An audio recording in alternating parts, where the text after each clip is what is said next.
എല്ലാവർക്കും എൻ്റെ വിനീത നമസ്കാരം. പ്രിയ കുടുംബാംഗങ്ങളെ, ഇന്ന് ഞാൻ നമ്മുടെ കുടുംബാംഗങ്ങൾക്ക് മുന്നിൽ വരുന്നത് വളരെ പ്രാധാന്യമുള്ള ഒരു ആചാരത്തെ പരിചയപ്പെടുത്താനാണ്. ഹിന്ദുക്കൾക്കിടയിൽ നൂറ്റാണ്ടുകളായി നിലനിൽക്കുന്നതും ഇന്നും അതീവ ശ്രദ്ധയോടുകൂടി ചെയ്യുന്നതുമായ ഒരാചാരം, അതൊന്ന് പരിചയപ്പെടുത്തുക. പക്ഷേ ഈ ആചാരം പലർക്കും ഇന്ന് അറിയാത്തൊരവസ്ഥയിലായിട്ടുണ്ട്. പല സ്ഥലത്തും അറിവില്ലായ്മ കൊണ്ട് പല വിഡ്ഢിത്തങ്ങളും കാട്ടിക്കൂട്ടുന്നുണ്ട്. അപ്പോൾ അത് എന്താണ് അതിൻ്റെ യഥാർത്ഥമായിട്ടുള്ള വശം എന്നുള്ളതാണ് ഇന്നത്തെ ഈ ഒരു സംഭാഷണത്തിലൂടെ ഞാൻ നമ്മുടെ സജ്ജനങ്ങൾക്ക് മുന്നിലേക്ക് കൊണ്ടുവരുന്നത്. നമ്മൾ മനസ്സിലാക്കേണ്ടത് വെച്ചാൽ നമ്മളുടെ മനുഷ്യൻ്റെ അവസാന കാലഘട്ടത്തിൽ മരണമടഞ്ഞു കഴിഞ്ഞാൽ ചെയ്യുന്ന ചടങ്ങാണ് അന്ത്യേഷ്ടി എന്ന് പറയുന്നത്. ആ അന്ത്യേഷ്ടിയിൽ ചെയ്യുന്ന ചടങ്ങാണ് ശവ ദഹിപ്പിക്കുക, അതോടൊപ്പം സഞ്ചയനം ചെയ്യുക. എന്തിനാണ് ഈ സഞ്ചയന കർമ്മം ചെയ്യുന്നത്? എങ്ങനെയാണ് സഞ്ചയനം ചെയ്യേണ്ടത്? അതുകൊണ്ടുള്ള ഗുണം എന്തൊക്കെയാണ്? ഇതൊക്കെയാണ് പ്രധാനമായും നമ്മൾ മനസ്സിലാക്കേണ്ടത്. ഇത് സ്ത്രീകൾക്ക് ചെയ്യാൻ പറ്റുമോ? അതുപോലെ തന്നെ ആർക്കൊക്കെ ചെയ്യാം, ആർക്കൊക്കെ ചെയ്യാൻ പാടില്ല, ഇതൊക്കെ നമ്മൾ മനസ്സിലാക്കണം. അല്ല എങ്കിൽ വരും തലമുറ പല വിഡ്ഢിത്തങ്ങളും കാട്ടിക്കൂട്ടി അതിൻ്റെ പവിത്രത ഇല്ലാതാക്കുന്നു. നിങ്ങളെല്ലാവരും തന്നെ ഇത് മനസ്സിലാക്കണം. അതിൽ പങ്കാളിയാവും വേണം. എല്ലാവരുടെ വീട്ടിലും മരണം ഉണ്ടാവും. അപ്പോൾ ഞാനിതിൽ പങ്കെടുക്കേണ്ട ആവശ്യമില്ല, ഞാനിത് മനസ്സിലാക്കേണ്ട എന്നല്ല, ഇന്നല്ലെങ്കിൽ നാളെ നമ്മളിത് ചെയ്യേണ്ടവരാണ്. അപ്പോൾ അത് നമ്മൾ കൃത്യമായിട്ട് മനസ്സിലാക്കുക. ആദ്യം മനസ്സിലാക്കേണ്ടത് എന്തിനാണ് അല്ലെങ്കിൽ എന്താണ് സഞ്ചയനം എന്ന് പറയുന്ന ചടങ്ങ്? എന്തിനാണ് അല്ലെങ്കിൽ എന്താണ് ചിന്തിക്കേണ്ടത്? സഞ്ചയനം എന്ന് പറഞ്ഞാൽ സഞ്ചയിപ്പിക്കുക, അല്ലെങ്കിൽ ലയിപ്പിക്കുക, അല്ലെങ്കിൽ കൂട്ടത്തിൽ ചേർക്കുക എന്ന് പറയണം. ഇവിടെ നമ്മൾ മനസ്സിലാക്കേണ്ടത്, നമ്മുടെ ശരീരത്തിൽ നിലവിൽ പഞ്ചപ്രാണൻ എന്ന് പറയാറുണ്ട്. 5 പ്രാണൻ, അതോടൊപ്പം 5 ഉപപ്രാണനുമുണ്ട്. അങ്ങനെ ദശപ്രാണനാണ് ഒരു ശരീരത്തിലുള്ളത്. അപ്പോൾ ഈ ദശപ്രാണനിൽ നിന്നും നമ്മുടെ ശരീരത്തിൽ നിന്നും ആത്മാവ് വേർപെട്ട് പോയി കഴിഞ്ഞാൽ, പ്രാണൻ പോയി കഴിഞ്ഞാൽ, അതിൽ ദഹിപ്പിച്ചു കഴിഞ്ഞാലും അവിടെ അവശേഷിക്കുന്ന 2 പ്രാണൻ ഉണ്ടെന്നാണ് പറയുന്നത്. അത് സഞ്ചയനും ഉദാനനും തുടങ്ങിയിട്ട് ഇതാണ്. അപ്പോൾ അതിനെ പൂർവ്വസ്ഥാനത്തേക്ക്, സ്വധാമത്തിലേക്ക് എത്തിക്കുക, ഒന്നാമത്തെ കാര്യം. കാരണം അവിടത്തേക്ക് ലയിപ്പിക്കുക. രണ്ടാമത്തെ കാര്യം എന്താണ്? ഈ ശരീരം എന്ന് പറയുന്നത്, ഈ ശരീരം എന്നല്ല, ഈ പ്രപഞ്ചത്തിലുള്ള മുഴുവൻ വസ്തുക്കളും ഉണ്ടാക്കിയിട്ടുള്ളത് പഞ്ചഭൂതങ്ങളാൽ നിർമ്മിതമായിട്ടാണ്. പറയുന്നതിൻ്റെ പൊരുൾ മനസ്സിലായിട്ടില്ലേ? നമ്മുടെ ശരീരം ഉണ്ടാക്കിയിട്ടുള്ളതും പഞ്ചഭൂതങ്ങളാൽ നിർമ്മിതമാണ്. നമുക്കിപ്പോൾ ഒരു വീട് കാണുന്നിരിക്കട്ടെ. ഈ വീട് നമ്മൾ നോക്കുമ്പോൾ നമുക്കറിയാൻ പറ്റും, അവിടെ അടുക്കളയുണ്ട്, ബെഡ്റൂം ഉണ്ട്, അതുപോലെ തന്നെ ഹാളുണ്ട്, ബാത്റൂം ഉണ്ട്, പൂജാമുറിയുണ്ട്, അങ്ങനെ റീഡിംഗ് റൂം, ഇതൊക്കെ നമ്മൾ കാണുന്നുണ്ട്. പക്ഷെ അതിന് നമ്മൾ വീട് എന്ന് പറയും. നമ്മുടെ ശരീരം പല വസ്തുക്കളുണ്ട്, കൈയുണ്ട്, കാലുണ്ട്, അങ്ങനെ പലതും ഉണ്ട്. പക്ഷേ ഇത് നമ്മൾ ശരീരം എന്ന് വിളിക്കുന്നു. എന്നാൽ ഈ വീട് മൊത്തമായിട്ട് ഉണ്ടാക്കിയതും അതുപോലെ ഈ ശരീരം മൊത്തമായിട്ട് ഉണ്ടാക്കിയതെല്ലാം തന്നെ പഞ്ചഭൂതങ്ങളാൽ തന്നെയാണ്. അപ്പോൾ ഈ പഞ്ചഭൂതങ്ങളാൽ നിർമ്മിതമായ ഈ ശരീരത്തിനെ വീണ്ടും പഞ്ചഭൂതങ്ങളിലേക്ക് ലയിപ്പിക്കുകയാണ് ചെയ്യുന്നത്. കാരണം എന്തുകൊണ്ടാണ് ശരീരം ഉണ്ടാക്കിയിട്ടുള്ളത്? പഞ്ചഭൂതങ്ങളാൽ. അതിന് വീണ്ടും പഞ്ചഭൂതങ്ങളിലേക്ക് കൊണ്ടുവരണം എന്ന് വെച്ചാൽ, നമ്മുടെ ശരീരം അഗ്നി, വായു, അതുപോലെ ആകാശം, ഭൂമി, ജലം, ഇങ്ങനെയുള്ള 5 വസ്തുക്കൾ കൊണ്ടാണ് ഈ ശരീരം ഉണ്ടാക്കിയതെന്നാണ് പറയപ്പെടുന്നത്. അപ്പോൾ ഈ ശരീരത്തിൽ നിന്നും ആത്മാവ് വെളിയിലേക്ക് പോയി കഴിഞ്ഞാൽ ഈ ശരീരം വീണ്ടും അതേപോലെ പഞ്ചഭൂതങ്ങളിലേക്ക് ലയിപ്പിക്കണം. ആ ഒരു പ്രക്രിയ കൂടിയാണ് സഞ്ചയനം എന്ന് പറയുന്ന ചടങ്ങിലൂടെ ചെയ്യുന്നത്. സഞ്ചയനം എന്ന് പറഞ്ഞാൽ ലയിപ്പിക്കുക, അല്ലെങ്കിൽ കൂട്ടിച്ചേർക്കുക. ആ അഗ്നിയിൽ നിന്ന് വന്ന സാധനത്തിനെ അഗ്നിയിലേക്ക് തന്നെ എത്തിക്കുന്നു. ഭൂമിയിൽ നിന്ന്, മണ്ണിൽ നിന്നും വന്ന വസ്തുവിനെ മണ്ണിലേക്ക് തന്നെ ലയിപ്പിക്കുന്നു. ജലത്തിൽ നിന്നുള്ളതിനെ ജലത്തിലേക്ക് ലയിപ്പിക്കുന്നു. എന്ന് വെച്ചാൽ നമ്മുടെ ശരീരത്തിലെ ആ 5 കാര്യങ്ങളും, ആ 5 കാര്യങ്ങൾ എവിടെ ആണോ അതിന് യഥാർത്ഥ സ്ഥാനം, അവിടത്തേക്ക് ലയിപ്പിക്കുന്നു. അതാണ് സഞ്ചയനം. ഇനി നമുക്ക് ഈ ചടങ്ങ് എങ്ങനെയാണ് ചെയ്യേണ്ടത് എന്ന് നോക്കാം. ഈ സഞ്ചയന കർമ്മം ചെയ്യേണ്ടത് നമുക്കറിയാം, ശവം ദഹിപ്പിക്കുക ആദ്യത്തെ ചടങ്ങാണ്. ശവം ദഹിപ്പിക്കുന്ന അവസരത്തിൽ ചെയ്യുന്നത് എന്താണ്? ആ ശവം കൃത്യമായ വിധത്തിൽ അഗ്നിയിൽ വെച്ച് ദഹിപ്പിക്കുക ചെയ്യുന്നത്. അപ്പോൾ അഗ്നി എന്ന് പറയുന്ന തത്വത്തിലേക്ക്, ഈ അഗ്നിയുടെ തത്വ ശരീരത്തിലുണ്ടല്ലോ, അതിലേക്ക് അത് തിരിച്ചു കൊണ്ടുപോകുന്നു. അപ്പോൾ അഗ്നി കത്തണമെങ്കിൽ എന്ത് വേണം? അവിടെ വായു വേണം. അപ്പോൾ വായുതത്വം, വായു ഉണ്ടെങ്കിൽ മാത്രമാണ് അഗ്നി തെളിയുക. അപ്പോൾ വായുവിൻ്റെ സഹായത്തോടു കൂടി, വായുതത്വത്തിൻ്റെ സഹായത്തോടു കൂടി, അഗ്നിതത്വത്തിൻ്റെ സഹായത്തോടു കൂടി ഇത് കത്തിത്തുടങ്ങുന്നു. ഈ കത്തിക്കഴിഞ്ഞാൽ ഇത് എങ്ങോട്ടാണ് പൊങ്ങുന്നത്? ആകാശത്തേക്ക്. അപ്പോൾ അവിടെ ആകാശ തത്വമായി. അപ്പോൾ വായു, അഗ്നി, ആകാശം 3 തത്വങ്ങൾ അവിടെ വന്നു കഴിഞ്ഞു. ഇനി എന്തുണ്ട്? ഇനി മണ്ണായിട്ടുള്ള ഭൂമിയും ജലമായിട്ടുള്ള വെള്ളത്തിൻ്റെ ഈ തത്വം അവിടെ ബാക്കിയുണ്ട്. അതിലേക്ക് ലയിപ്പിക്കണം. അതിനു വേണ്ടിയാണ് നമ്മൾ പ്രധാനമായിട്ടൊരു ദിവസം തിരഞ്ഞെടുക്കുന്നത്. ഏതാ ദിവസം? ആ ദിവസത്തിനെയാണ് നമ്മൾ സഞ്ചയന ദിവസം എന്ന് പറയുന്നത്. എന്നാൽ സഞ്ചയനം ഒരു ദിവസം കൊണ്ട് നടക്കുന്ന പ്രക്രിയയല്ല, ഒരു വർഷം കൊണ്ട് നടക്കുന്ന പ്രക്രിയയാണ്. പലരും ഒരു ദിവസമാണ്, 4ാമത്തെ അല്ലെങ്കിൽ 5ാമത്തെ ദിവസമാണ് സഞ്ചയനം എന്ന് പറയുന്നത്. പക്ഷെ അല്ല, ഒരു വർഷം കൊണ്ട് നടക്കുന്ന പ്രക്രിയയാണ് എന്ന് നമ്മൾ മനസ്സിലാക്കണം. അപ്പോൾ ഈ സഞ്ചയനമായിട്ടുള്ള കുഴിമൂടൽ, അസ്ഥി പെറുക്കൽ ചടങ്ങ് ചെയ്യേണ്ട ദിവസം എപ്പോഴാണ്? പലരും 3ാം ദിവസം ചെയ്യുന്നുണ്ട്. പാടില്ല. ഇതെടുക്കണമെന്നുണ്ടെങ്കിൽ നമ്മൾ ചിന്തിക്കേണ്ടത്, ഇത് ചിതയിൽ വെച്ച് കത്തി എരിഞ്ഞ് തീർന്ന ഭസ്മവും എല്ലും പെറുക്കിയെടുക്കുകയാണ് അവിടെ ചെയ്യുന്നത് ഈ പറയുന്ന ദിവസം. അതെടുക്കണമെങ്കിൽ അത് പൂർണ്ണമായും തണുത്തുറയണം, പൂർണ്ണമായിട്ടും തണുക്കണം എന്നർത്ഥം. നല്ല ഡിഗ്രിയിൽ ചൂടായിട്ടുള്ള ആ കത്തി എരിഞ്ഞ ആ എല്ല് തണുക്കണമെന്നുണ്ടെങ്കിൽ ചുരുങ്ങിയത് 4 ദിവസമെങ്കിലും വേണം. 5 ദിവസം കണക്ക്. ഇന്ന് പലരും 3ാം ദിവസം വന്നിട്ട് എല്ല് പെറുക്കുന്നുണ്ട്. പാടില്ല. അതുകൊണ്ട് ഒരുപാട് ഭവിഷ്യത്തുകളുണ്ട്. കാരണം ഇത് നല്ലപോലെ തണുത്തുറഞ്ഞെങ്കിൽ മാത്രമേ നമ്മൾ എടുക്കാൻ പാടുള്ളൂ. അതിനാണ് 5ാമത്തെ ദിവസം തന്നെ എടുക്കുന്നത്. അപ്പോൾ പലരും നമ്മളോട് ഒരു സംശയം ചോദിക്കാറുണ്ട്, പല അവസരങ്ങളായിട്ട് ചോദിച്ച ചോദ്യം എന്താണെന്നറിയോ? ഈ മരിച്ച ദിവസം മുതലാണോ 5 ദിവസം കണക്കാക്കേണ്ടത്, അല്ല ദഹിപ്പിച്ച ദിവസം മുതലാണോ സഞ്ചയനത്തിലെ ദിവസം കാണേണ്ടത് എന്നുള്ളത്? യാതൊരു സംശയവുമില്ല, ദഹിപ്പിച്ച ദിവസം മുതൽ. കാരണം 5 ദിവസമായാലേ ഈ എല്ല് തണുക്കുകയുള്ളൂ, ഭസ്മം പൂർണ്ണമായും തണുക്കുകയുള്ളൂ. അപ്പോൾ ദഹിപ്പിച്ച ദിവസമാണ്. ഇപ്പം മരിച്ചതാണെന്ന് കണക്കാക്കൂ. മരിച്ചതാണെങ്കിൽ അവർ മരിച്ചു, മക്കൾ വരാനുണ്ട്, 3 ദിവസം കഴിഞ്ഞേ വരുമെന്നിരിക്കട്ടെ. അപ്പോൾ ഇന്ന് മരിച്ചു, 3 ദിവസം വെച്ചു, പിന്നെ എപ്പോഴാണ് ഇതിൽ എടുക്കാൻ? 2 ദിവസം കഴിഞ്ഞ് അവിടെ എടുക്കാൻ പറ്റുമല്ലോ. അപ്പം അങ്ങനെ എടുക്കുന്നുണ്ടെങ്കിൽ നമുക്കറിയാം മരിച്ച ദിവസം കണക്കാക്കേണ്ടതെന്ന്. അല്ല, ഇവിടെ ദഹിപ്പിച്ച ദിവസമാണ് കണക്കാക്കുക. അങ്ങനെ ആ ദഹിപ്പിച്ച ദിവസം കണക്കാക്കുന്നത് പ്രകാരം എന്താണ്? 5ാമത്തെ ദിവസം വേണം ശ്മശാനത്തിലേക്ക് എത്തിച്ചേരാൻ. ഇവിടെ ഞാൻ ശ്മശാനം എന്ന് പറഞ്ഞിട്ടുണ്ട്. പക്ഷെ നമ്മൾ മനസ്സിലാക്കേണ്ടതെന്ന് വെച്ചാൽ, ശ്മശാനം എന്ന് പറയുന്ന ഒരു സമ്പ്രദായം ഹിന്ദുക്കൾക്കില്ല. ഹിന്ദുക്കൾക്ക് ശ്മശാനം എന്ന് പറയുന്നത് ഇപ്പോൾ സമീപകാലത്താണ് വന്നിട്ടുള്ളത്, മുമ്പില്ല. അങ്ങനെ മറ്റ് സെമിറ്റിക് മതങ്ങൾക്ക് ശവം കുഴിച്ചിടാനായിട്ട് വേറെ തന്നെ സ്ഥലമുണ്ടെങ്കിൽ നമ്മൾ അങ്ങനെയല്ല. നമ്മൾ വീട്ടുപറമ്പിൽ തന്നെയാണ് പണ്ട് കാലങ്ങളിൽ നമ്മുടെ സ്വന്തം വളപ്പിലാണ് വെച്ചിരുന്നത്. ആ ശവം ദഹിപ്പിച്ചു കഴിഞ്ഞാൽ പിന്നെ അതിൻ്റെ അവശിഷ്ടം പോലും ഒന്നും ബാക്കി വെക്കാൻ പാടില്ല എന്നുള്ളതാണ് യാഥാർത്ഥ്യം. ആ സ്ഥലം നമ്മൾ ഭൂമിദേവിയിൽ നിന്ന് കടം വാങ്ങുകയാണ് ചെയ്യുന്നത്. എന്തിന്? ഈ ശവം ദഹിപ്പിക്കാൻ വേണ്ടി താൽക്കാലികമായിട്ട് കടം വാങ്ങുകയും പിന്നീട് അതേപോലെ തിരിച്ചു നൽകുകയും വേണം എന്നുള്ളതാണ് നമ്മുടെ ആചാരം.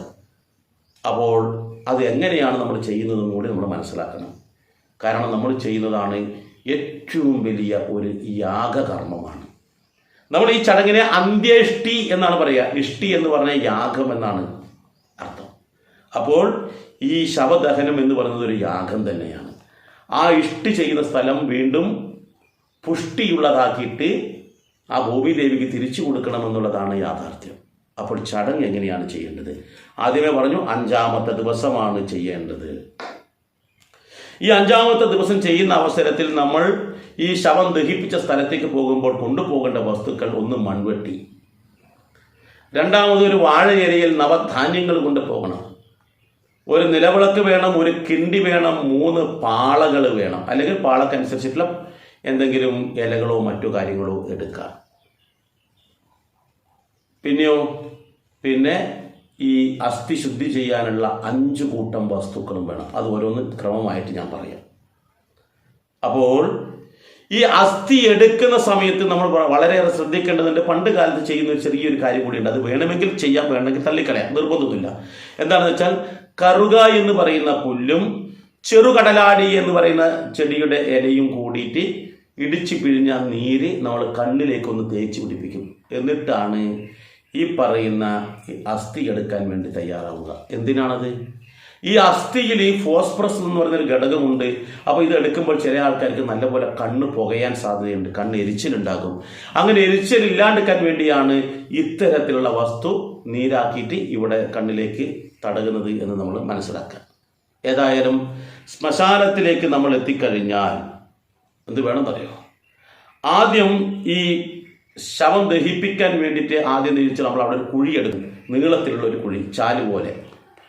ആ കുഴിയുടെ മുകളിലാണ് നമ്മൾ മരം വെച്ച് നല്ല പാലം പോലെ ആക്കിയിട്ട് അതിനടിയിൽ ആദ്യം ആ കുഴിയിൽ ചിരട്ട നിരത്തി അതിന് മുകളിലാണ് ശവം വെക്കുക. എന്നിട്ടാണ് കത്തുക. അടിയിൽ നിന്ന് തീ പിടിക്കണമെന്നുണ്ടെങ്കിൽ ഈ ശവത്തിൻ്റെ അടിയിൽ ചിരട്ട വേണ്ടേ? അപ്പോൾ അതിനാണ് കുഴിയെടുത്തിട്ട് ചിരട്ട അതിലിടുന്നത്. അപ്പോൾ ആ കുഴിയുടെ കാലിൻ്റെ ഭാഗത്ത് വേണം, ആ കുഴിയുടെ കാൽഭാഗം എന്ന് പറഞ്ഞാൽ ശവം ദഹിപ്പിക്കുന്ന സമയത്തുണ്ടായിരുന്ന കാലിൻ്റെ ഭാഗത്ത് ആദ്യം എല്ലാവരും വന്ന് നിൽക്കണം. അവിടെ ഈ കർമ്മം ചെയ്യാൻ വേണ്ടിയിട്ട് വരേണ്ട ആൾക്കാർ ആരൊക്കെയാണ്? വളരെ ശ്രദ്ധിക്കേണ്ടത്, ശവം ദഹിപ്പിക്കാനും ആ ശവത്തിൽ കർമ്മം ചെയ്യാനും വേണ്ടി വന്ന ആൾക്കാരാണ് ഈ അസ്ഥി എടുക്കേണ്ടത്. അല്ലാതെ കർമ്മം ചെയ്യാൻ വേണ്ടി ഒരാൾ വന്നു, അയാളില്ല, അയാൾക്ക് വരാൻ പറ്റാത്തതുകൊണ്ട് വേറൊരാൾ വരിക, അതല്ല വേണ്ടത്. ഈ കർമ്മം ആദ്യം, ഈ ബലികർമ്മം ഈ ശ്മശാനത്തിലും വീട്ടിലും കർമ്മം ചെയ്തിട്ടില്ലേ, ആ കർമ്മം ചെയ്ത ആൾ തന്നെയാണ് ഈ അസ്ഥി എടുക്കൽ കർമ്മത്തിന് നേതൃത്വം കൊടുക്കേണ്ടത്. അല്ലാതെ ഷിഫ്റ്റ് ആക്കിയിട്ട് മാറ്റരുത് എന്നർത്ഥം. അത് ഒറ്റ സംഖ്യ ആയിരിക്കണം ഈ കർമ്മം ചെയ്യാൻ വേണ്ടി വരുന്ന ആൾക്കാരെല്ലാവരും. 5, 7, 9, 11, 13 അങ്ങനെ ഒറ്റ സംഖ്യയുള്ള ആൾക്കാർ ഒറ്റ സംഖ്യയോട് കൂടി വേണം ഇവിടേക്ക് വരാൻ. അവർ മേൽവസ്ത്രം ധരിക്കാൻ പാടില്ല. മേൽവസ്ത്രം ധരിക്കാതെ വേണം അവിടെ എത്താൻ എന്നർത്ഥം. ഈ വരുന്ന അവസരത്തിൽ നേരെ ആ കുഴിയുടെ അടുത്ത് വന്ന് അവിടെ ഒന്ന് നമസ്കരിച്ച് 3 തവണ ഒന്ന് പ്രദക്ഷിണം വെക്കും. പ്രദക്ഷിണമല്ല, അപ്രദക്ഷിണം. ദേവന്മാർക്കും ഗുരുക്കന്മാർക്കും മാതാപിതാക്കൾക്കും വെക്കുന്ന പ്രദക്ഷിണത്തിനെയാണ്, അല്ലെങ്കിൽ നമ്മൾ അവരെ ചുറ്റുന്നതിനെയാണ് പ്രദക്ഷിണം എന്ന് പറയുക. എന്നാൽ പിതൃക്കൾക്കും പിതൃകർമ്മങ്ങൾക്കും ചെയ്തതിനെ അപ്രദക്ഷിണം എന്നാണ് പറയുക. എന്ന് വെച്ചാൽ നമ്മൾ ക്ഷേത്രത്തിൽ പോയാൽ എങ്ങനെ പ്രദക്ഷിണം വെക്കുക? ഇടത് കൈയുടെ ഭാഗത്തേക്ക് ഇങ്ങനെ പോയിട്ടാണ് പ്രദക്ഷിണം വെക്കുക. എന്നാൽ ഇവിടെ പിതൃകർമ്മത്തിന് വേണ്ടി ചെയ്യേണ്ടത് വലത് ഭാഗത്തെ കൂടി അപ്രദക്ഷിണമായിട്ടാണ് എന്നർത്ഥം. പലരും നേരെ തിരിച്ച ചെയ്യുക. പിതൃകർമ്മങ്ങൾക്ക് അങ്ങനെ നമ്മൾ പ്രദക്ഷിണമായിട്ട് ചെയ്യരുത് എന്നർത്ഥം. അങ്ങനെ പ്രദക്ഷിണം വെച്ചതിന് ശേഷം ഇവിടെ ഒന്നും കൂടി നമസ്കരിക്കും. ആദ്യം നമസ്കരിച്ചെടുത്ത് 3 തവണയാണ് പ്രദക്ഷിണം വെക്കേണ്ടത്. പ്രദക്ഷിണമല്ല, അപ്രദക്ഷിണമാണ്. ഞാൻ പറയുമ്പോൾ അങ്ങനെ പറയുന്നത് മാത്രം. ഇതിനുശേഷം ഈ തലയുടെ ഭാഗമുണ്ടല്ലോ, ആ തലയുടെ ഭാഗത്ത് ഒരു നിലവിളക്ക് കൊളുത്തി വെക്കും. അതിന് നേരെ മുന്നിൽ ഒരു വാഴ ഇലയിലോ അല്ലെങ്കിൽ മറ്റെന്തെങ്കിലും ഒരു ഇലയിൽ, ഒരു പാളയുണ്ടെങ്കിൽ പാളയിലായാലും വേണ്ടില്ല, നവധാന്യങ്ങൾ 9 തരത്തിലുള്ള ധാന്യങ്ങൾ അതിലവിടെ വെക്കും വിളക്കിൻ്റെ മുന്നിൽ. ഇനി ഈ വന്ന മുഴുവൻ ആൾക്കാരും പോയിട്ട് ജലാശയത്തിൽ മുങ്ങി വരിക. കുളത്തിലോ തോട്ടിലോ പുഴയിലോ, ഇതൊന്നും ഇല്ലാത്ത ആൾക്കാരാണെങ്കിൽ കിണർന്ന് വെള്ളം എടുത്തിട്ടായാലും കുളിക്കുക. വരുമ്പോൾ കിണ്ടിയിൽ വെള്ളം കൂടി കൊണ്ടുവരാൻ മറക്കരുത്. പോരാത്തതിന് വേണമെങ്കിൽ ഒരു ബക്കറ്റിൽ കൂടി വെള്ളം എടുത്തോളൂ. വെള്ളം നമുക്കവിടെ യഥേഷ്ട ആവശ്യമുണ്ട്. ഒരു കിണ്ടി വെള്ളം പോരാ. അപ്പോൾ കൂടുതൽ വെള്ളം വേണ്ടത് കൊണ്ട് ഒരു ബക്കറ്റിൽ കൂടി അവിടുന്ന് വെള്ളം കൊണ്ടുവന്നിട്ട് വീണ്ടും എന്ത് വേണം? നമ്മുടെ ഈ പറയുന്ന ചിതയുടെ കാൽഭാഗത്ത് കൊണ്ടുവരിക. എന്നിട്ടോ ഈ കിണ്ടിയിൽ വെള്ളം കൊണ്ടുവന്നിട്ടുണ്ടല്ലോ, ഈ കിണ്ടിയിൽ വെള്ളം കൊണ്ടുവന്നത് ഇതിലേക്കൊന്ന് തളിക്കണം. ഇവിടെയാണ് ശ്രദ്ധിക്കേണ്ടത്. എങ്ങനെ തളിക്കേണ്ടത്? തളിക്കുന്ന അവസരത്തിൽ ആദ്യം പ്രദക്ഷിണം വെക്കുന്ന സമയത്തായാലും തളിക്കുന്ന സമയത്തായാലും കർമ്മം ചെയ്യുന്ന സമയത്തായാലും ആദ്യം ചെയ്യേണ്ടത് ഏറ്റവും മുതിർന്ന ആളാണ് ആദ്യം ചെയ്യേണ്ടത്. മക്കളാണ് ചെയ്യുന്നതെങ്കിൽ മൂത്തയാൾ ആദ്യം. മക്കളെല്ലാം മരുമക്കളാണ്, അല്ല മറ്റു നാട്ടുകാരാണ്, മറ്റുള്ളവരെ ചെയ്യുന്നുണ്ടെങ്കിൽ അവരിൽ മൂത്ത ആളാണ് ഈ കർമ്മം ആദ്യം ചെയ്യേണ്ടത്. മക്കളുണ്ട്, നാട്ടുകാരുമുണ്ട്, അല്ലെങ്കിൽ ബന്ധുക്കളുണ്ട്. എന്നാൽ മക്കളിൽ മൂത്തവൻ ആരാണോ അവരാണ് ഇത് ആദ്യം ചെയ്യേണ്ടത്. പിന്നെ മറ്റുള്ളവരുടെ പ്രായം അനുസരിച്ച് ഓരോ ആൾക്കാർ വേണം ഈ കാര്യം ചെയ്യാൻ. അപ്പോൾ എന്ത് വേണം? നേരെ ഈ പറയുന്ന തലയുടെ ഭാഗത്തേക്ക് നോക്കിയിട്ട് കാലിൻ്റെ ഭാഗത്ത് നിന്നിട്ട് ഈ വെള്ളം കിണ്ടിയുടെ വാലിലൂടെ എടുത്തിട്ട് അങ്ങോട്ട് തള്ളിക്കാം. ഏത്? ഈ ചിതയിലേക്ക്. മൂത്തയാൾ ആദ്യം ചെയ്തു, പിന്നെ രണ്ടാമത്തെ ആൾ ചെയ്തു, മൂന്നാമത്തെ ആൾ ചെയ്തു. അങ്ങനെ എല്ലാവരും എന്ത് വേണം? ഈ പറയുന്ന വെള്ളം ഒന്ന് തളിക്കുക.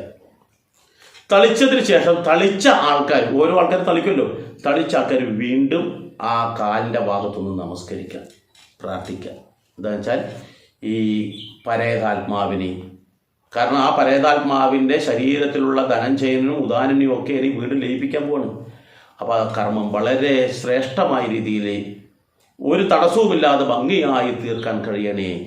എത്രയും പെട്ടെന്ന് ഈ വിഘടിച്ച് നിൽക്കുന്നതിനെ പൂർണ്ണമായും ലയിപ്പിക്കാൻ കഴിയണേ.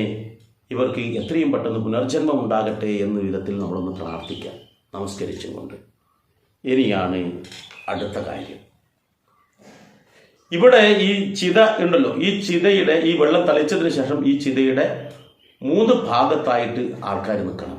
അതിൻ്റെ തലയുടെ ഭാഗത്ത് മൂത്തയാളും, അതിൻ്റെ മധ്യഭാഗത്ത് ഈ നെഞ്ചിൻ്റെ ഈ ഭാഗമുണ്ടല്ലോ, ഈ ഭാഗം വരുന്നിടത്ത് രണ്ടാമത്തെ ആളും, കാൽഭാഗത്ത് മൂന്നാമത്തെ ആളും നിൽക്കുക.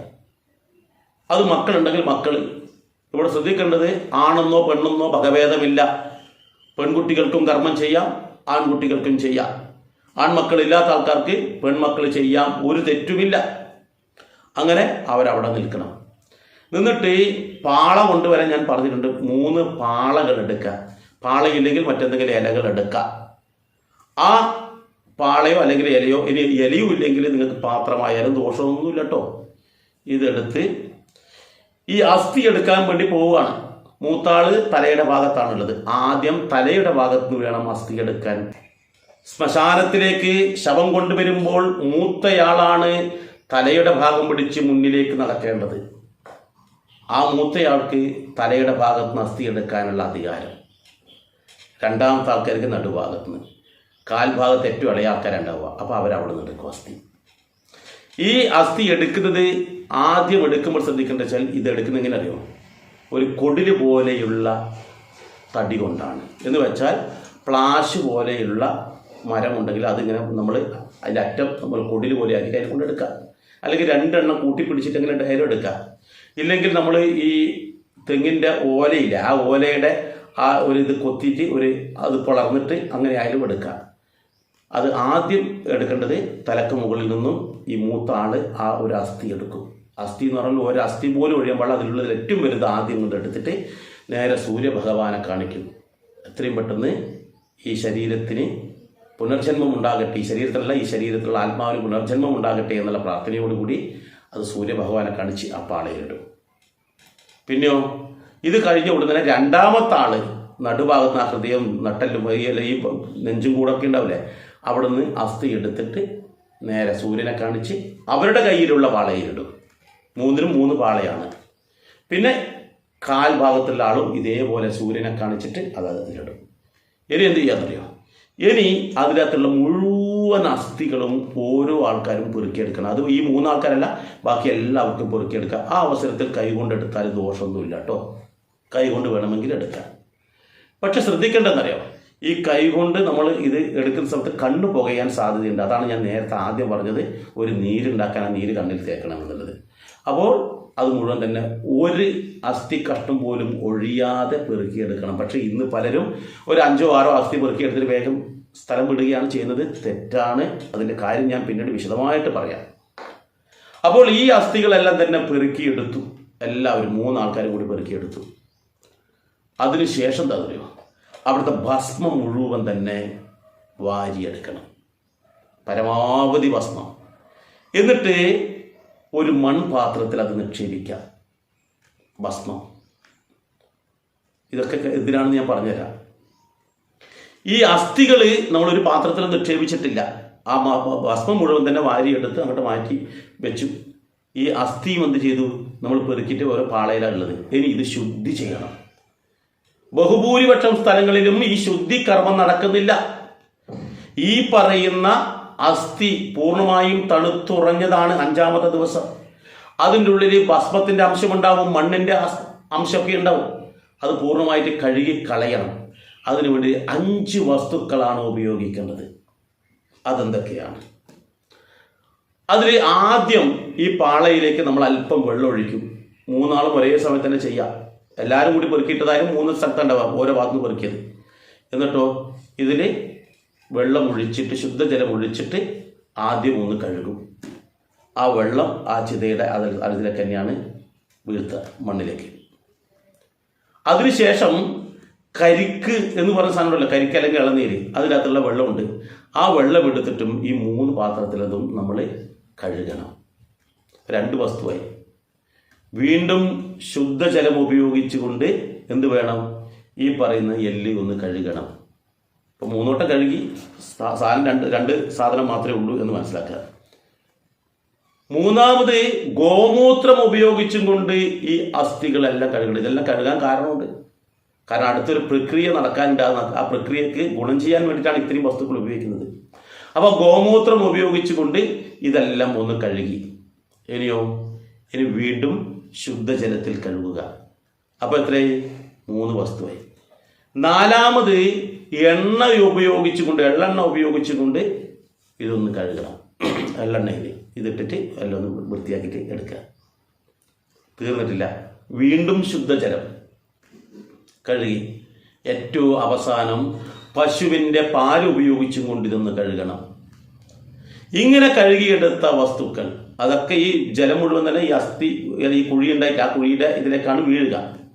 അപ്പോൾ ഇങ്ങനെ കഴുകിയെടുത്ത വസ്തുക്കളെല്ലാം തന്നെ ആദ്യം ആ കാലിൻ്റെ ഭാഗത്ത് നിന്ന് എടുത്ത അസ്ഥി ഉണ്ടല്ലോ, അത് മറ്റൊരു മൺപാത്രത്തിൽ, പച്ച മൺപാത്രം, ചുടാത്ത മൺപാത്രം, നല്ലത് ചുട്ടെടുക്കാത്ത, അതിലേക്ക് ഇടും. അതിനുശേഷം നടുഭാഗത്ത് നിന്ന്, കാരണം ഒരു ശരീരം നിൽക്കണമെന്നുണ്ടെങ്കിൽ കാലിൻ്റെ മുകളിലല്ലേ വരിക, അപ്പോൾ അതിന് നിൽക്കുന്നതിനനുസരിച്ച് നടുഭാഗത്തുള്ളത് ഇതിലേക്ക് തട്ടും. പിന്നെയോ തലഭാഗത്തുള്ളതും ഇതിലേക്ക് തട്ടും. എന്നിട്ട് ഒരു വാഴ ഇലയിൽ ഈ മൺപാത്രം വെക്കണം. ആ വാഴ ഇല ഒരു ചുവന്ന പട്ട്, ഒരു ചുവപ്പനെ വേണമെന്നില്ല, വെള്ളയായാലും ദോഷമൊന്നുമില്ല, ഒരു പട്ട് നല്ല കുറച്ച് വലിപ്പമുള്ളൊരു തുണി കൊണ്ടുവന്നിട്ട്, നല്ല പുതിയ തുണിയായിരിക്കണം, അതിലേക്ക് ഈ വാഴ ഇല വെച്ച് ഈ പറയുന്ന മൺപാത്രവും വെക്കണം. എന്നിട്ട് ഇതിൻ്റെ വാ മൂടിയിട്ട് കെട്ടണം. കെട്ടുന്നതിന് മുമ്പ് ചെയ്യേണ്ടത് ഒരു വിളക്ക് തിരി കത്തിച്ചിട്ട് അതിലേക്ക് ഇടണം. ഈ പറയുന്ന മൺപാത്രത്തിനുള്ളിലേക്ക് ഒരു വിളക്ക് തിരി കത്തിച്ചിട്ട് അതിലിട്ടിട്ട് വേണം കെട്ടുവാൻ. അത് കെട്ടി വാ മൂടി കെട്ടിയിട്ട് ഇതെന്ത് ചെയ്യണം? അവിടെ ഒരു വിളക്ക് വെച്ചിട്ടുണ്ടല്ലോ, ആ വിളക്ക് കത്തിച്ചിട്ട് അവിടെ നമ്മൾ നവധാന്യങ്ങൾ വെച്ചിട്ടുണ്ട്, അവിടെ അത് നമ്മൾ കൊണ്ടിട്ട് വെക്കുക.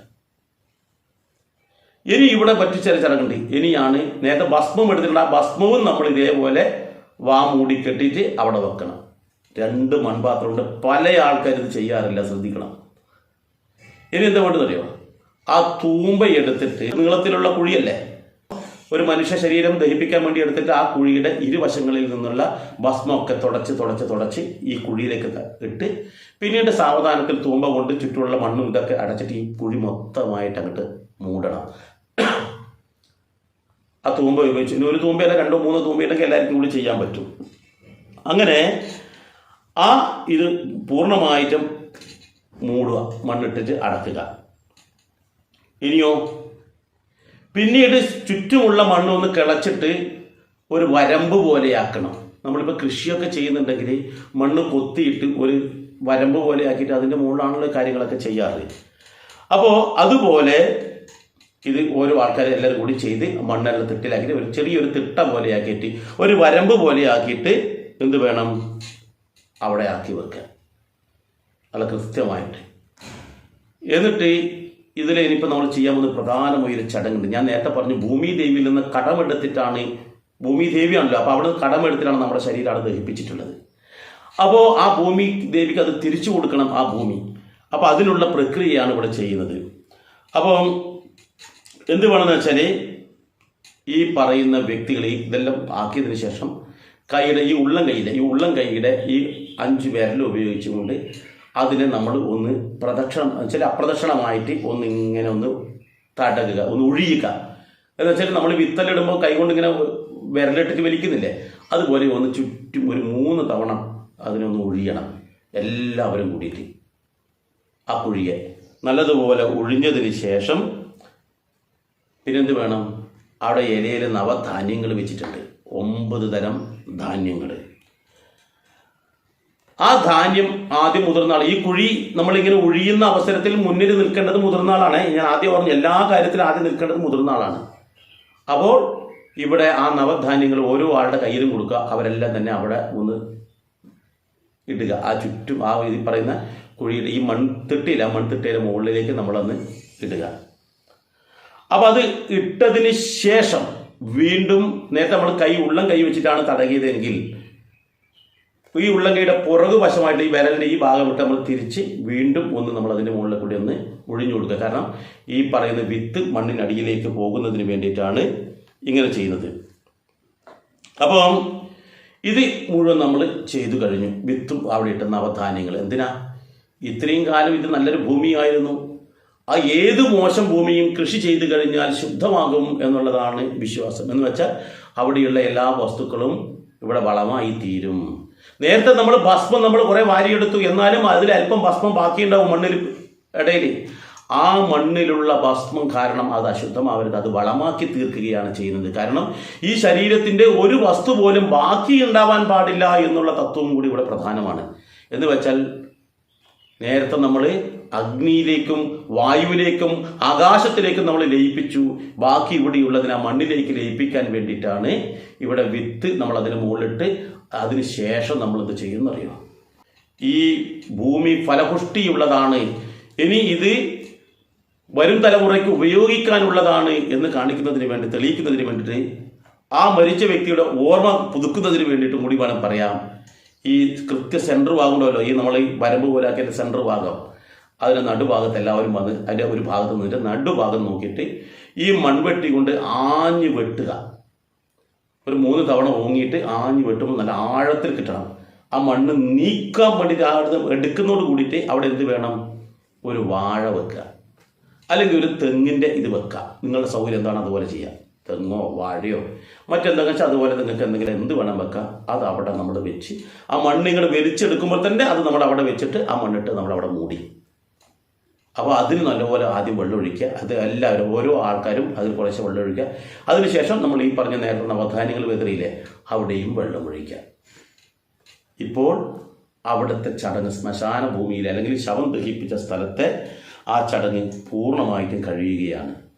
ഇനി എന്ത് വേണമെന്നല്ലോ, ഇതെല്ലാ കർമ്മങ്ങളും കഴിഞ്ഞ് വീണ്ടും ഒന്നും കൂടി എല്ലാവരും കൂടി അപ്രദക്ഷിണമായിട്ട് ഒരു 3 തവണ പ്രദക്ഷിണം വെച്ച് ഈ നവധാന്യങ്ങൾക്ക് വെള്ളം തെളിക്കുമ്പോൾ പ്രദക്ഷിണത്തോടു കൂടി ചെയ്യുന്നതാണ് ഉത്തമം. എന്നാലേ എല്ലാ സ്ഥലത്തേക്കും ആവുകയുള്ളൂ. അപ്പോൾ അപ്രദക്ഷിണം വെക്കുന്ന സമയത്ത് ഈ വെള്ളം ഇങ്ങനെ തളിച്ച് കൊണ്ടുപോയിട്ട് വേണം പ്രദക്ഷിണം വെക്കാൻ എന്നർത്ഥം. അതായത് കാലിൻ്റെ അടുത്ത് തെളിച്ചുകൊണ്ട് കാര്യമില്ല. അപ്പോൾ ആ 3 തവണ പ്രദക്ഷിണം വെക്കുമ്പോൾ കൃത്യമായ രീതിയിൽ വെള്ളം തളിച്ച് ബാക്കിയുള്ള വെള്ളം മുഴുവൻ തന്നെ എന്ത് വേണം? ഈ പറയുന്ന വാഴയിലോ അല്ലെങ്കിൽ തെങ്ങിനോ എല്ലാവരും ഇതാക്കുക. എന്നതിന് ശേഷം ലാസ്റ്റ് വീണ്ടും ഒന്ന് നമസ്കരിച്ചതിന് ശേഷം ഈ കടമെടുത്ത ഭൂമി ഞാൻ അമ്മയ്ക്ക് അതിനെ തിരിച്ചു നൽകിയിരിക്കുന്നു എന്നുള്ള സങ്കല്പത്തിൽ അവിടെ നിന്ന് എല്ലാവരും പുറകോട്ടേക്ക് നടക്കുക. എവിടെ? ഈ മരിച്ച ആളുടെ വീട്ടിലേക്ക്. ഇവിടെ സ്ത്രീകൾക്കും പുരുഷന്മാർക്കും എല്ലാവർക്കും ഇത് കാര്യം ചെയ്യാം എന്നുള്ളവരെ ഞാൻ ആദ്യമേ പറഞ്ഞു. ഇനി ഇവിടെ ബാലൻസ് ഉള്ളത് എന്താണ്? ഭസ്മമുണ്ട്, അതുപോലെ എല്ല് പെറുക്കിയെടുത്തതുണ്ട്, അത് മൂടിക്കെട്ടിയിട്ടുണ്ട്. ഇനി എന്ത് വേണമെന്നറിയോ? വീട്ടിലെത്തിക്കഴിഞ്ഞാൽ ഈ പറയുന്ന എല്ലിൻ്റെ ആ മൺപാത്രം ഉണ്ടല്ലോ, പച്ച മൺപാത്രം, അത് ഒന്നിക്കിൽ പാലുള്ള ചെമ്പകമാകട്ടെ പ്ലാവാവട്ടെ അങ്ങനെ ഏതെങ്കിലും ഒരു വൃക്ഷം, പാലുള്ള വൃക്ഷം മാത്രം തിരഞ്ഞെടുക്കുക. അതിൻ്റെ തായ്വേരിനോട് ചേർന്നൊരു കുഴിയെടുക്കുക. അത് മരത്തിനോട് ചേർന്നിട്ട് വേണം കുഴിയെടുക്കാൻ, എവിടെയെങ്കിലും ഇല്ല. അങ്ങനെ ആ കുഴിയെടുത്തിട്ട് ഈ മൺപാത്രം അവിടെ കുഴിച്ചിടുക. അത് തടിയോട് ചേർത്തിട്ട് പൂർണ്ണമായിട്ടും അടക്കുക, മണ്ണിട്ടിട്ട്. അതിനല്ല ആ തടിയോട് ചേർന്ന് കെട്ടി വെക്കുന്നുണ്ടെങ്കിൽ കെട്ടി വെക്കുകയും ചെയ്യാം. തടിക്ക് ടച്ച് ചെയ്യണം. ഈ ഭസ്മമുണ്ടല്ലോ, ഈ ഭസ്മം എന്ന് വെച്ചാൽ ആ ദിവസമാണെങ്കിൽ ആ ദിവസം, അല്ലെങ്കിൽ പിറ്റേ ദിവസമാണെങ്കിൽ പിറ്റേ ദിവസം ഏതെങ്കിലും ജലാശയത്തിൽ കൊണ്ടുപോയിട്ട് ഒഴുക്കുക. അപ്പോൾ ഭസ്മം ഇനി ഭൂമിയിൽ അവശേഷിക്കുന്നേ ഇല്ല. നേരത്തെ അല്പം ബാക്കിയുള്ളത് അവിടെ മണ്ണിലേക്ക് ലയിപ്പിച്ചു, ഇപ്പോഴിതാ ബാക്കിയുള്ളത് ജലത്തിലും ലയിപ്പിച്ചു. എന്നാൽ പലരും ഇതേ അവസരത്തിൽ തന്നെ ആ എല്ലും കൂടി കൊണ്ടുപോയിട്ട് പുഴയിലേക്ക് ഒഴുക്കുന്ന ചടങ്ങുണ്ട്. അത് ചെയ്യരുത്. അത് ഏറ്റവും വലിയ വിഡ്ഢിത്തമാണ് നമ്മൾ ചെയ്യുന്നത്. ചില ആൾക്കാർ പുല കഴിഞ്ഞതിൻ്റെ പിറ്റേന്ന് കൊണ്ടുപോയിട്ട് ഒഴുക്കും. അതും ചെയ്യരുത്. ചില ആൾക്കാർ 41 കഴിഞ്ഞാൽ കൊണ്ടുപോയി ഒഴുക്കും. അതും ശരിയായ നടപടിയല്ല. അസ്ഥി ഒഴുക്കേണ്ടത് എപ്പോഴാണ് എന്നുള്ളതാണ് പ്രത്യേകം ശ്രദ്ധിക്കേണ്ടത്. എന്താണെന്നറിയോ, ഈ അസ്ഥി ഈ പാലുള്ള മരത്തിനോട് ചേർത്ത് കെട്ടി വെക്കുമ്പോൾ അറിയോ, അവിടെ നിത്യേന അവിടെ നടക്കുന്ന രാസപ്രവർത്തനത്തിലൂടെ ഈ മൺപാത്രവും ഈ എല്ല് നമ്മൾ അതിനനുസരിച്ചാണ് എണ്ണയിലും പാലിലും ഒക്കെ നമ്മൾ കഴുകിയെടുത്തതാ. ആ എല്ല് ഈ മൺപാത്രവും ഈ പാലുള്ള വൃക്ഷം കൂടി ചേർന്ന് നടക്കുന്ന രാസപ്രവർത്തനത്തിലൂടെ നിശ്ചിത കാലം കഴിയുമ്പോൾ അത് പൗഡർ പോലെ ആയിട്ടുണ്ടാവും.